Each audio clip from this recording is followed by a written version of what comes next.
The tension inside the studio of Jimmy Kimmel Live was palpable from the moment Gwen Stefani walked on stage. She greeted the cheering audience with her signature smile, radiant in a shimmering outfit that reflected the lights like scattered diamonds.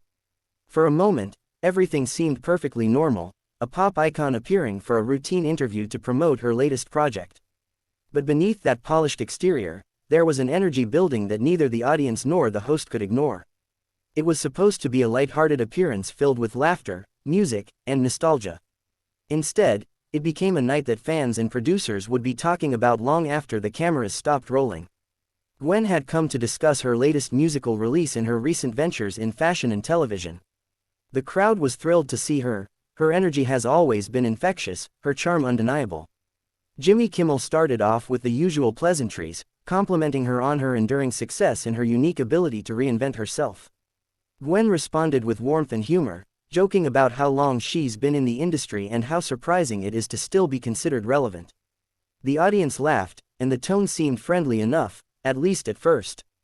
But as the conversation moved from her career to her personal life, the temperature on set began to shift.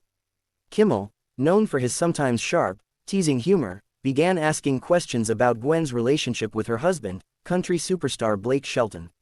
It wasn't unusual for him to poke fun at celebrity couples, but something about the phrasing of his questions seemed to catch Gwen off guard. He joked about the couple's different musical backgrounds, her ska and pop roots versus his country upbringing, and then shifted into questions about how the pair handled their creative differences.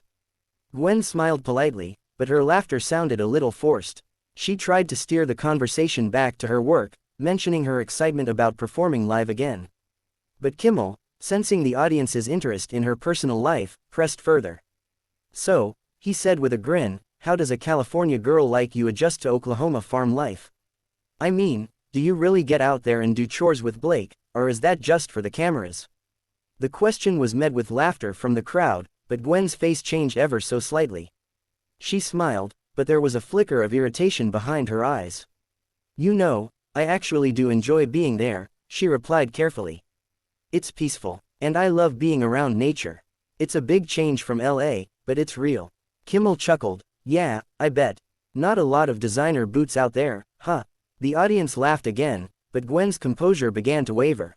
Trying to lighten the moment, Gwen mentioned how her fashion line had incorporated some rustic influences lately. Yet Kimmel interrupted her mid-sentence, teasing, "Are you telling me you're bringing couture to the chicken coop?" The crowd roared, but Gwen didn't join in this time. She paused, gave a tight smile, and said, "Jimmy, not everything is a joke." There was an awkward beat of silence before she forced a laugh to diffuse the tension. But those watching closely could see that something had shifted. What was supposed to be harmless banter had touched a nerve, and the interview began to spiral from there. Kimmel, realizing he might have crossed a line, tried to pivot back to safer ground, asking about her latest album. But by then, the energy had changed completely. Gwen answered politely but curtly, her enthusiasm noticeably dampened. The host, perhaps nervous about the tension, made another attempt at humor, saying, "You and Blake are kind of like Hollywood's country meets glamour power couple. Does that make you the new Sonny and Cher, or should I say, the new Shania and, well, whoever?" Gwen gave him a look that could cut through glass. "We're just us," she replied sharply. "We don't really try to fit anyone's label." The audience applauded, but it was more out of discomfort than delight. The situation deteriorated further when Kimmel brought up her time as a coach on The Voice. He asked whether she ever felt overshadowed by Blake or if their on-set chemistry was exaggerated for TV. Gwen's smile vanished. "That's kind of a weird question," she said. "I've been in this industry a long time.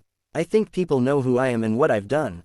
There was a murmur of awkward laughter, and Kimmel, trying to smooth things over, added, "Of course, I'm just saying, you two have such a fun dynamic, it's easy to forget who's the boss at home." Gwen leaned forward slightly and replied, "Oh, don't worry, Jimmy. We both know who's in charge." Her tone was half playful, half pointed, but it was clear the atmosphere had turned tense. Behind the scenes, producers exchanged worried glances.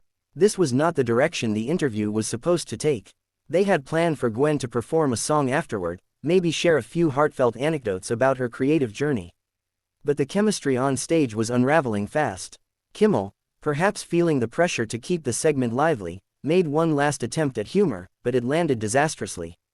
Maybe Blake will write a country song about this interview, he quipped. Something like, "My city girl walked out on me after Jimmy made her mad." The audience laughed nervously, but Gwen didn't even try to hide her frustration this time. She adjusted her microphone and said, "Maybe he should. At least it'd be more respectful than this conversation." For a moment, there was stunned silence. Kimmel blinked, visibly caught off guard. I didn't mean anything by it," he stammered. Gwen shook her head and stood up. "It's fine," she said, her voice calm but edged with irritation. "I think we're done here." The crowd gasped as she turned toward the backstage area. The band members, who had been preparing for her live performance, froze in confusion. Cameras kept rolling, unsure whether to cut to commercial or capture the drama unfolding live. Kimmel stood up slightly, calling out, "Gwen, come on, it was just a joke." But she didn't look back. The audience didn't know how to react. Some clapped hesitantly, others exchanged whispers. A few fans in the front row shouted her name, hoping she'd return. But she disappeared behind the curtain, leaving Kimmel standing alone on stage, awkwardly smiling as producers frantically signaled from off-camera. "Well," he said after a long pause, "I guess that's one way to end an interview." He tried to laugh it off, but his voice cracked slightly. The show cut to a commercial break, and the studio erupted into a flurry of activity. Backstage, things were chaotic. Staff members followed Gwen to her dressing room, trying to calm her down and convince her to stay for her scheduled performance. Witnesses later described her as composed but visibly upset. "I just didn't like where that went," she reportedly told a producer. "I came here to talk about music, not to be mocked about my life." Though she didn't raise her voice, the disappointment in her tone was unmistakable. Her team discussed whether she should return to finish the segment, but Gwen made it clear that she was done for the night. Within minutes, she left the studio through a side exit, declining to speak to waiting reporters. Meanwhile, on set, Kimmel tried to recover from the awkward moment. The next guest was brought out sooner than planned, and the show continued, but the atmosphere remained uneasy. Audience members later described the rest of the taping as tense and off balance. When the show aired later that night, much of the confrontation was edited out, replaced with a brief transition and an old musical clip. However, a few seconds of the exchange circulated online, sparking a wave of speculation. Social media exploded with reactions, with fans divided over who was in the wrong. Some accused Kimmel of disrespecting Gwen, saying his jokes crossed a line. Others argued that she overreacted to harmless teasing. In the days that followed, entertainment blogs and tabloids seized on the story. Headlines claimed everything from, "Gwen Stefani storms off set after insult," to, "Kimmel apologizes for on-air clash." Representatives for both sides remained quiet at first, likely hoping the situation would blow over. But the footage kept spreading, and public curiosity only grew. Fans dissected every second of the clip, debating her expressions and body language. Was she genuinely angry, or was it a publicity stunt? Was the tension real, or was it exaggerated by clever editing? Industry insiders began weighing in as well. One anonymous source from the show suggested that Gwen had been in a sensitive mood due to recent tabloid stories about her marriage, and the teasing hit a sore spot. Another insider defended Kimmel, saying that the exchange was typical of his humor and that he hadn't meant to offend. "Jimmy jokes with everyone," they said. "But sometimes people just don't feel like playing along. It happens." Days later, Gwen appeared at another event, looking calm and composed. When asked about the incident, she simply smiled and said, "Sometimes things just get taken the wrong way. I'm focused on my music and my fans, that's what matters." It wasn't a full explanation, but it was enough to cool some of the speculation. Still, rumors persisted that there was lingering tension between her and the Jimmy Kimmel Live team, and that her camp had requested tighter boundaries for future interviews.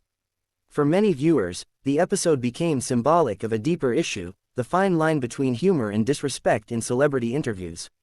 Some fans argued that female artists, in particular, often face more personal and invasive questions than their male counterparts.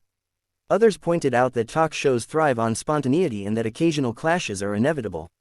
Whatever the interpretation, one thing was clear: Gwen's decision to walk off stage wasn't just an impulsive reaction, it was a statement.